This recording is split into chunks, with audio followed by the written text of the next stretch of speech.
Hello, എല്ലാവർക്കും നമസ്കാരം. ഇന്നത്തെ ഈ വീഡിയോയിൽ ഞാൻ സംസാരിക്കുമ്പോൾ ആത്മീയമായൊരു വിഷയത്തെക്കുറിച്ചല്ല സംസാരിക്കുന്നത്. എൻ്റെ എക്സ്പീരിയൻസിൽ നിന്ന് മനസ്സിലാക്കിയ ചില കാര്യങ്ങൾ ചെറുപ്പക്കാരായ സഹോദരങ്ങൾക്ക് പറഞ്ഞു കൊടുക്കണമെന്നുള്ള ആഗ്രഹം കൊണ്ടാണ് ഞാൻ ഈ വീഡിയോ ഉണ്ടാക്കുന്നത്. ഒരുപക്ഷെ ഞാൻ നിങ്ങൾക്കൊക്കെ പറഞ്ഞു തരുന്ന ഈ വിഷയങ്ങളൊക്കെ എനിക്കാരെങ്കിലും പറഞ്ഞു തന്നിരുന്നെങ്കിൽ എൻ്റെ ജീവിതം കുറച്ചുകൂടെ മാറ്റുവാൻ കഴിയുമായിരുന്നു എന്ന് ഞാൻ വിശ്വസിക്കുന്നു. പക്ഷേ പറഞ്ഞു തരാനും മനസ്സിലാക്കി തരാനും ഒന്നും ആരും ഇല്ലാഞ്ഞതുകൊണ്ട് അതൊക്കെ അനുഭവിച്ചാണ് പഠിച്ചത്. അനുഭവങ്ങൾ ഏറ്റവും വലിയ ഗുരുവാണല്ലോ അനുഭവം. അതൊക്കെ പഠിച്ചു കഴിഞ്ഞപ്പോൾ അത് എൻ്റെ ചെറിയ സഹോദരന്മാർക്കൊക്കെ അതൊക്കെ ഒന്ന് പറഞ്ഞു കൊടുത്താൽ ഒരുപക്ഷെ ഭാവിയിൽ അവരുടെ ജീവിതം അനുഗ്രഹിക്കപ്പെടുമായിരുന്നു എന്ന് എനിക്ക് തോന്നിയത് കൊണ്ടാണ് ഞാൻ ഈ വീഡിയോ ഇറക്കുന്നത്. ജീവിതത്തിലെ ഏറ്റവും മനോഹരമായ സമയം എന്താണെന്ന് ചോദിച്ചാൽ നമ്മളിൽ പലരും ഉത്തരം പറയുക നമ്മുടെ കുട്ടിക്കാലമാണെന്നാണ്. ശരിയാണ്, തീർച്ചയായിട്ടും കുട്ടിക്കാലത്തിൻ്റെ മനോഹാരിത ഇനി എപ്പോഴെങ്കിലും കിട്ടുമോ എന്ന് ചോദിച്ചാൽ സാധ്യത കുറവാണെന്ന് എനിക്ക് പറയാം. കാരണം ആ ഒരു സന്തോഷം നമുക്കിപ്പം എൻ്റെ പ്രായത്തിലുള്ള ഒരാൾക്ക് ഇപ്പം കുട്ടിയും കോലും കളിക്കണമെന്ന് തോന്നിയാൽ, അല്ലെങ്കിൽ ഗോലി കളിക്കുക, ഞങ്ങളൊക്കെ ചെറുപ്പത്തിൽ ഗോലി കളിക്കുകയായിരുന്നു, കുട്ടിയും കോലും, ഇങ്ങനെയുള്ള കളികളൊക്കെ ഉണ്ടായിരുന്നു. അതൊക്കെ ഇനി ഞാൻ കളിച്ചാൽ അത് കാണുന്നവരെല്ലാം കൂടെ എന്നെ പിടിച്ച് ഭ്രാന്താശുപത്രി കൊണ്ടുപോയിടും. എനിക്ക് അന്ന് ചെയ്ത ഒരു കാര്യം ഇപ്പം ചെയ്യാൻ പ്രയാസമാണ്. എന്നാൽ ശരിക്കും ചിന്തിച്ചാൽ അതൊരു ഫുൾ ഫ്രീഡം ഉള്ള ഒരു കാലമായിരുന്നില്ല. ഇന്നത്തെ കാലത്തെ കുട്ടികൾ ഞങ്ങളൊക്കെ സന്തോഷിച്ച അത്രയും പോലും സന്തോഷിക്കുന്നില്ല എന്നുള്ളതാണ് സത്യം. ഞങ്ങൾക്ക് ഒരു 3:30 കഴിഞ്ഞ് സ്കൂൾ വിട്ട് കഴിഞ്ഞാൽ വൈകിട്ട് ഉറപ്പായിട്ട് ഞങ്ങൾ കൂട്ടുകാർ കൂടി കുറച്ച് നേരം കളിക്കും. ഒരു 6 മണി 6:30 വരെയൊക്കെ ഞങ്ങൾ കളിക്കും. പിന്നെ വന്ന് ഹോംവർക്കൊക്കെ ചെയ്ത് കിടന്നുറങ്ങി രാവിലെ എഴുന്നേറ്റ് പോകും. എന്നാൽ ഇന്നത്തെ കുട്ടികൾക്ക് LKG മുതൽ അതിനുള്ള ഭാഗ്യമില്ല. കാരണം അവർക്ക് കളിക്കാൻ പോകാൻ സമയമില്ലാത്തൊരു ഹോംവർക്കും പ്രയാസങ്ങളൊക്കെ ആയിട്ടാണ് അവർ വരുന്നത്. അത് കഴിഞ്ഞാൽ അവരെ ട്യൂഷന് കൊണ്ടുവരണം, ട്യൂഷന് തിരിച്ചു കൊണ്ടുവരണം. അപ്പോൾ ചുരുക്കം പറഞ്ഞാൽ ഇന്നത്തെ കുട്ടിക്കാലം ഒരു മനോഹര കാലമാണെന്നൊന്നും പറയാൻ വയ്യ. അതുപോലെ കുട്ടികൾ ചേർന്നുള്ള കളികൾ കുറഞ്ഞു. കുട്ടികൾക്കിപ്പോൾ ഇൻട്രസ്റ്റ് മൊബൈലിൽ 5 മിനിറ്റ് കിട്ടിയാൽ അതിന് കളിക്കുക എന്നുള്ളതാണ്. ചുരുക്കത്തിൽ എൻ്റെ കുട്ടിക്കാലത്ത് ഉണ്ടായിരുന്ന ആ ഒരു സന്തോഷമൊന്നും ഇന്നത്തെ കുട്ടിക്കാലത്ത് കാണാനുള്ള യാതൊരു സാധ്യതയില്ല. പിന്നെ അത് കഴിഞ്ഞ് അങ്ങോട്ടുള്ള കാലങ്ങളെക്കുറിച്ച് പറയണ്ടല്ലോ. പ്രൈമറി സ്കൂൾ കഴിഞ്ഞ് ഹൈസ്കൂളിലേക്ക് കയറി കഴിഞ്ഞാൽ കഴിഞ്ഞു. ഒരു ബാലൻ ഒരു കൗമാരക്കാരനിലേക്ക് കയറുന്ന പ്രയാസങ്ങൾ, ബുദ്ധിമുട്ടുകൾ, മാനസിക ബുദ്ധിമുട്ടുകൾ, അവിടെ നിന്ന് സമൂഹത്തിൽ സംഭവിക്കുന്ന മാറ്റങ്ങൾ, ശരീരത്തിൽ സംഭവിക്കുന്ന മാറ്റങ്ങൾ, അതിനിടയ്ക്ക് എടുക്കാൻ വയ്യാത്ത പഠിത്തത്തിൻ്റെ ലോഡുകൾ, ഇതെല്ലാം കഴിയുമ്പോഴത്തേക്ക് അതിൻ്റെ ആ മനോഹാരിത അങ്ങ് പോവുകയാണ്. ഇന്നത്തെ കാലത്ത് ഞങ്ങൾക്കൊക്കെ 2 മാസം പക്ക അവധി കിട്ടുമായിരുന്നു, ഏപ്രിലും മെയ്യും. അന്നേരമാണ് ഞങ്ങളുടെ കളി. ആ കാലങ്ങളൊന്നും ഇപ്പം ഇല്ല. ഇപ്പം സ്കൂളുകളൊക്കെ ഒന്നും ആ രീതിയിൽ അടയ്ക്കുന്നോ തുറക്കുന്നോ ഒന്നുമില്ല. പലപ്പോഴും 1 മാസം കഷ്ടിച്ച് കിട്ടിയാൽ കിട്ടിയെന്നുള്ള പല സ്കൂളുകളുടെയും കാര്യങ്ങൾ. അത് കഴിഞ്ഞ് നിങ്ങൾക്കറിയാം, കോളേജിലോട്ട് കയറി കൂടുതൽ പഠിക്കാനുണ്ട്, കൂടുതൽ ഉത്തരവാദിത്വമുണ്ട്, കൂടുതൽ ലക്ഷ്യബോധ്യമുണ്ട്. ഇനിയുള്ള നമ്മുടെ പഠിത്തം ആ സമയത്ത് എന്ന് പറഞ്ഞാൽ എങ്ങനെയെങ്കിലും ജീവിതം കരുപിടിപ്പിക്കണം. നമുക്ക് ഉത്തരവാദിത്തങ്ങൾ ഏറ്റെടുക്കാൻ തോന്നിത്തുടങ്ങും. മാതാപിതാക്കൾ പ്രായമായി വരുന്നു, അവരെ നോക്കണം. അല്ലെങ്കിൽ സഹോദരങ്ങൾ, അവരെ നോക്കണം. അങ്ങനെ അവർ വളരെ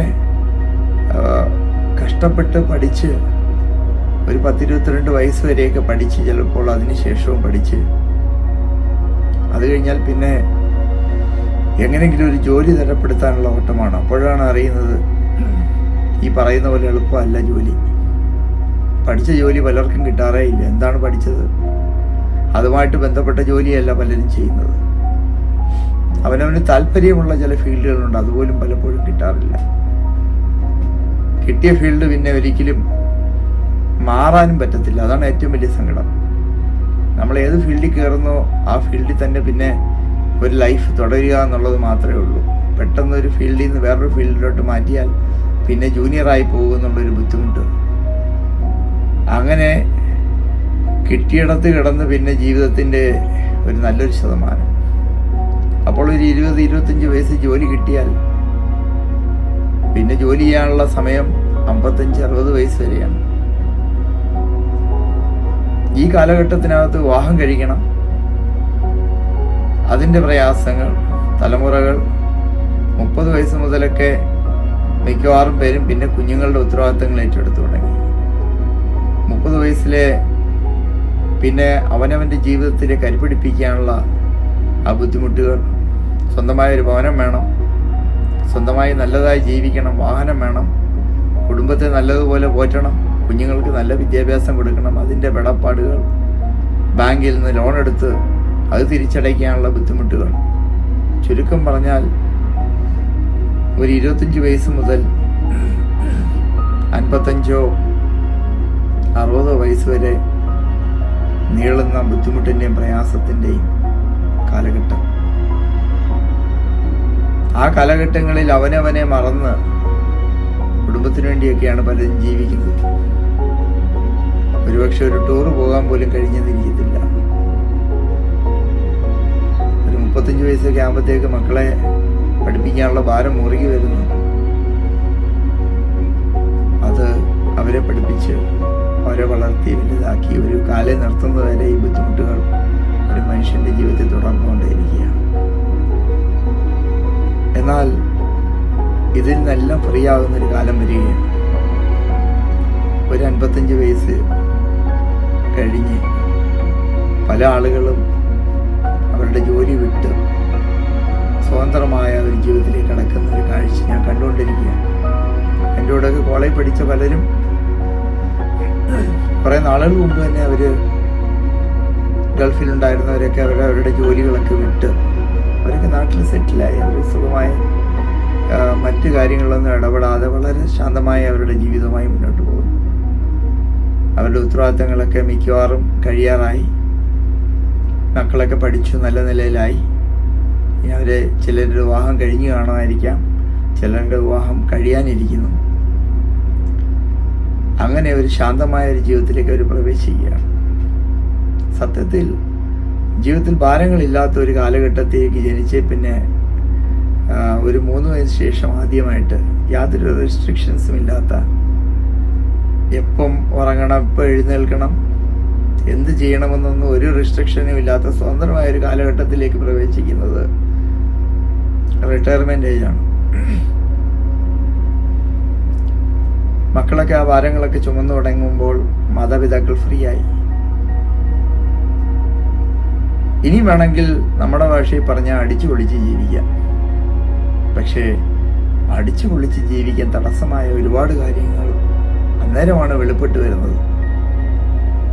അത് 20-25 വയസ്സിൽ ആരെങ്കിലും പറഞ്ഞു തന്നിരുന്നെങ്കിൽ എന്ന് നമുക്ക് പലപ്പോഴും തോന്നും. അതുകൊണ്ടാണ് ഞാൻ ഈ വീഡിയോ ഇറക്കിയത്. അതിൻ്റെ ഏറ്റവും പ്രയാസമുള്ള വിഷയമെന്ന് പറയുന്നത് ആരോഗ്യമാണ്. ഞാനൊരു പട്ടാളക്കാരനാണ്. 19-ാം വയസ്സിൽ ഞാൻ ഇന്ത്യൻ നേവിയിൽ ജോയിൻ ചെയ്തു.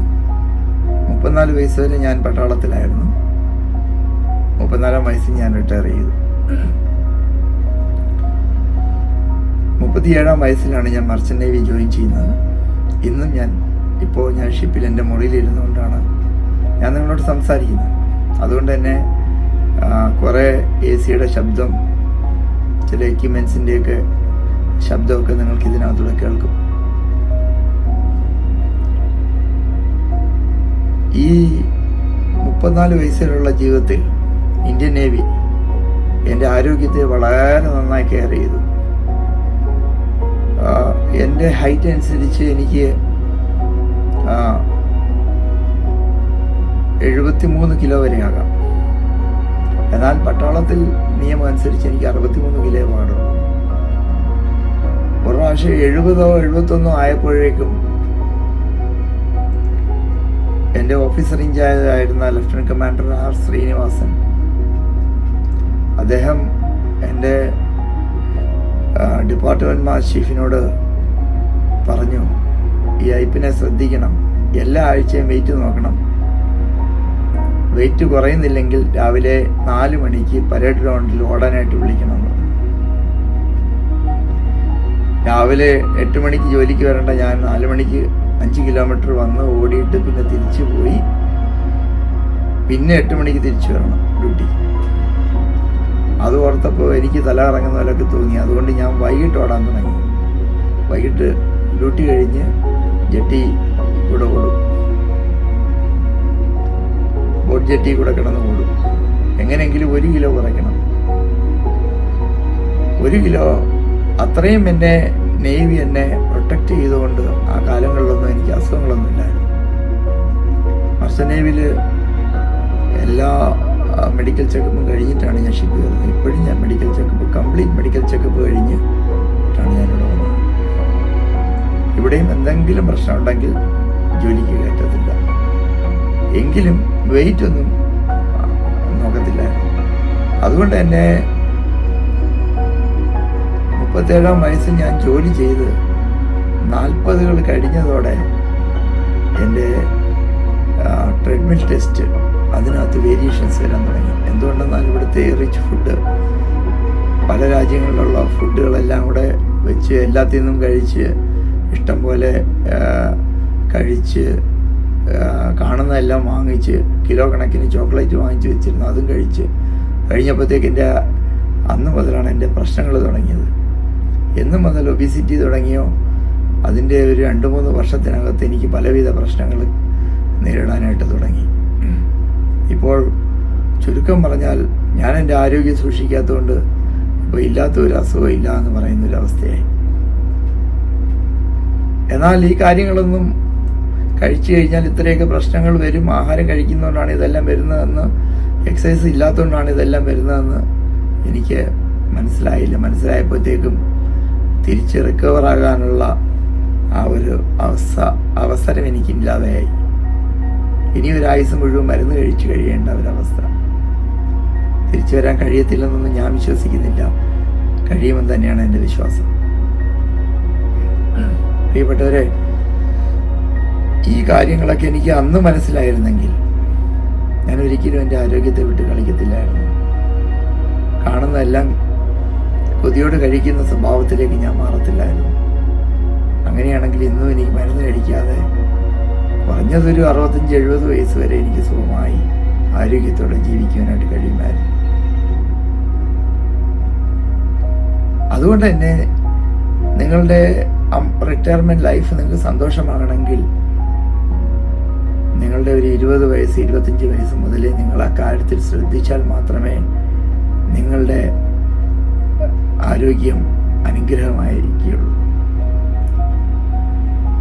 പട്ടാളത്തിൽ നിന്ന് റിട്ടയർ ചെയ്ത് വീട്ടിൽ ജോലിക്ക് പോകാതെ ഇരുന്ന എൻ്റെ പിതാവ് 48-ാം വയസ്സിൽ തളർന്നുപോയി. അതിനുശേഷം മടി കുത്തി നടക്കുന്ന ക്രച്ചസ് വെച്ച് നടക്കേണ്ട ഒരവസ്ഥയിലേക്ക് വന്നു. അതുമാത്രമല്ല, 62-ാം വയസ്സിൽ ഈ ഭൂമി വിട്ടുപോകാനായിട്ട് തനിക്കിടയായി. മക്കളുടെ ഒരു നന്മയും ശരിയായി കാണാൻ കഴിയാതെ താൻ കടന്നുപോയി. അതിന്റെ കാരണം ആരോഗ്യം സൂക്ഷിച്ചില്ല എന്നുള്ളത് തന്നെയാണ്. രണ്ടാമത്തെ വിഷയം സാമ്പത്തികമാണ്. ഒരു പ്ലാനിങ്ങും ഇല്ലാതെ മുന്നോട്ട് ജീവിച്ചാൽ വാർദ്ധക്യത്തിൽ ഗവൺമെന്റ് തരുന്ന 1600 രൂപയ്ക്ക് വേണ്ടി ജീവിക്കേണ്ടി വരും. എന്നാൽ പ്ലാൻ ചെയ്ത് ജീവിച്ചാൽ നിങ്ങളുടെ കാര്യങ്ങൾ 50 വയസ്സ് കഴിഞ്ഞ് മരിക്കുന്നത് വരെ എങ്ങനെ മുന്നോട്ട് പോകണമെന്ന് നിങ്ങൾ തന്നെ പ്ലാൻ ചെയ്താൽ തീർച്ചയായിട്ടും അത് നിങ്ങൾക്ക് വലിയൊരു അനുഗ്രഹമായിരിക്കും. ഇന്നിപ്പം പെൻഷൻ എല്ലാവർക്കും ചേരാനുള്ള ഒരുപാട് കാര്യങ്ങളുണ്ട്. പെൻഷൻ പദ്ധതികൾ പല ബാങ്കുകളും നടപ്പിലാക്കുന്നുണ്ട്. National pension സ്കീമുണ്ട്. ഇന്ന് ഗവൺമെൻറ് എംപ്ലോയീസിന് മാത്രമല്ല പെൻഷനുള്ളത്, അവരുടെ പെൻഷനും ഇതുപോലൊക്കെ തന്നെയായി, പങ്കാളിത്ത പെൻഷനായി. അങ്ങനെയാണെങ്കിൽ പ്രിയപ്പെട്ടവരെ, നിങ്ങളുടെ ആയുസ് അത് എങ്ങനെയായിരിക്കണം നിങ്ങളുടെ 20-ാം വയസ്സ് മുതൽ നിങ്ങൾ പ്ലാൻ ചെയ്യണം. നിങ്ങൾക്ക് ആ കാലഘട്ടത്തിൽ ആരുടെയും കൈ നീട്ടാതെ, ആരെയും ആശ്രയിക്കാതെ ജീവിക്കുവാൻ ഇന്ത്യയുടെ സാഹചര്യത്തിൽ പറയുകയാണ്, നിങ്ങൾക്ക് ജോലിയൊന്നും കിട്ടാൻ പോകുന്നില്ല. അമേരിക്കയിലോ ഇംഗ്ലണ്ടിലോ ഒക്കെ ആണെങ്കിൽ 80-90 വയസ്സായാലും നിങ്ങൾക്ക് ജോലി ചെയ്യാൻ കഴിയും. എന്നാൽ ഇന്ത്യയുടെ സാഹചര്യത്തിൽ നിങ്ങൾക്ക് ജോലി ചെയ്യാൻ ഭയങ്കര ബുദ്ധിമുട്ടായിരിക്കും. മറ്റുള്ളവരുടെ മുന്നിൽ അവരുടെ ഔദാര്യത്തിന് വേണ്ടി വച്ചാനിച്ചിരിക്കേണ്ട ഒരു ഗതികേട്ടിലേക്ക് നിങ്ങൾ പോകാതിരിക്കണമെങ്കിൽ നിങ്ങൾക്ക് നിങ്ങളുടെ കാര്യങ്ങൾ ക്രമീകരിക്കേണ്ടി വരും. നിങ്ങൾക്ക് ഇൻകം വെച്ച് പെൻഷൻ സ്കീം ഉണ്ടാക്കാം. അല്ലെങ്കിൽ നിങ്ങൾ കുറച്ച് ടൗണിൽ നിങ്ങൾക്ക് നല്ല കാശുണ്ടെങ്കിൽ ടൗണിൽ സ്ഥലം വാങ്ങിച്ച് കുറച്ച് കടമുറികൾ നിങ്ങൾക്ക് ഉണ്ടാക്കിയിടാം. അല്ലെങ്കിൽ ചില 1-2 ഫ്ലാറ്റ് ഉണ്ടാക്കി അതിൻ്റെ വാടക എടുക്കാം. അല്ലെങ്കിൽ നല്ലൊരു ബിസിനസ് സ്റ്റാർട്ട് ചെയ്യാം. ബിസിനസ് സ്റ്റാർട്ട് ചെയ്യുമ്പോൾ സൂക്ഷിക്കണം, കിട്ടുന്നല്ല അതിനകത്തിട്ട് അതൊന്നും നഷ്ടപ്പെടുത്താനിടയാകരുത്. അതുപോലെ റിയൽ എസ്റ്റേറ്റ് ബിസിനസ്, സ്വന്തമായി കുറച്ച് സ്ഥലങ്ങൾ വാങ്ങിച്ചിടാം. വില കൂടാൻ സാധ്യതയുള്ളിടത്ത് മാത്രം. അത്യാവശ്യമുള്ളപ്പോൾ ലിക്വിഡിറ്റി കുറവാണെങ്കിലും എമർജൻസിയിൽ എങ്ങനെയെങ്കിലുമൊക്കെ കൈമാറി രക്ഷപ്പെടാൻ കഴിയും. എന്തു വന്നാലും ഒരു 10-20 വർഷം കൊണ്ടൊക്കെ വിലകൾ തീർച്ചയായിട്ടും വ്യത്യാസം ഉണ്ടാകും. അല്ലെങ്കിൽ മ്യൂച്വൽ ഫണ്ട്സിലിടാം, നല്ല കമ്പനികളുടെ ഷെയറിൽ ഇൻവെസ്റ്റ് ചെയ്യാം. അങ്ങനെ പല പല കാര്യങ്ങളുണ്ട്. അതിനെക്കുറിച്ചൊന്നും പറയാനായിട്ട് എനിക്ക് അറിയില്ല. എനിക്ക് സാമ്പത്തിക വിഷയങ്ങളെക്കുറിച്ച് നല്ല അറിവുള്ള വ്യക്തിയല്ല. എനിക്ക് മിലിറ്ററി പെൻഷൻ ഉള്ളതുകൊണ്ട് ഞാൻ കൂടുതൽ കാര്യങ്ങളെക്കുറിച്ച് ചിന്തിക്കുന്ന വ്യക്തിയല്ല. അല്ലെങ്കിലും അന്നന്നത്തെ ആഹാരം തന്നെ എന്നെ കരുതാമെന്ന് പറഞ്ഞൊരു കർത്താവിലാണ് ഞാൻ ആശ്രയിക്കുന്നത്. നിങ്ങൾക്ക് അങ്ങനെ ഒരു ആശ്രയമുണ്ടെങ്കിൽ തീർച്ചയായും ദൈവം നിങ്ങളെ കരുതുക തന്നെ ചെയ്യും. അപ്പോൾ സാമ്പത്തിക വിഷയങ്ങൾ നമ്മൾ നമ്മുടെ നല്ല പ്രായത്തിൽ തന്നെ ക്രമീകരിക്കണം. ഫിക്സഡ് ഡെപ്പോസിറ്റുകളൊന്നും ഈ പറയുന്ന പ്രയോജനം ചെയ്യാൻ പോകുന്നില്ല. ആ കാര്യങ്ങളൊക്കെ വിശദീകരിച്ചാൽ ഇതൊരുപാട് നീണ്ടുപോയി. ഇപ്പോൾ തന്നെ ഒരുപാട് നേരമായി. പ്രിയപ്പെട്ടവരെ, 3ാമത്തെ വിഷയം ഞാൻ കഴിഞ്ഞ എൻ്റെ വീഡിയോയിൽ ഞാൻ പറഞ്ഞു. അതായത് 55 വയസ്സിനുള്ളിൽ മക്കൾ വിവാഹം കഴിച്ച് മാറത്തക്ക രീതിയിൽ നമ്മൾ വിവാഹം കഴിക്കണം. നമുക്ക് തലമുറകളുണ്ടാകണം. ഞാൻ പറഞ്ഞല്ലോ, 60-ാം വയസ്സിലും 70-ാം വയസ്സിലും മക്കൾക്ക് വേണ്ടി അധ്വാനിക്കേണ്ടി വരുന്ന മാതാപിതാക്കളെ ഞാൻ ഒരുപാട് കണ്ടിട്ടുണ്ട്. അതും ജീവിതത്തിൽ പ്ലാനിങ് ഇല്ലായിരുന്നുകൊണ്ട് പറ്റിയ അബദ്ധങ്ങളാണ്. ഇതൊക്കെ ഞാൻ പറയുന്നത് എന്തിനാന്ന് വെച്ചാൽ, ഞങ്ങളുടെയൊക്കെ ജീവിതത്തിൽ വന്ന അബദ്ധങ്ങൾ, അനുഭവിച്ചു പഠിച്ച കാര്യങ്ങൾ വരും തലമുറയ്ക്ക് വരരുത് എന്ന് ആഗ്രഹിച്ചുകൊണ്ടാണ് ഞാൻ നിങ്ങളോട് സംസാരിക്കുന്നത്. എല്ലാത്തിനെയും ക്രമീകരിക്കുവാൻ ദൈവസന്നിധിയിൽ നമ്മളെ ഏൽപ്പിക്കുകയാണ് വേണ്ടത്.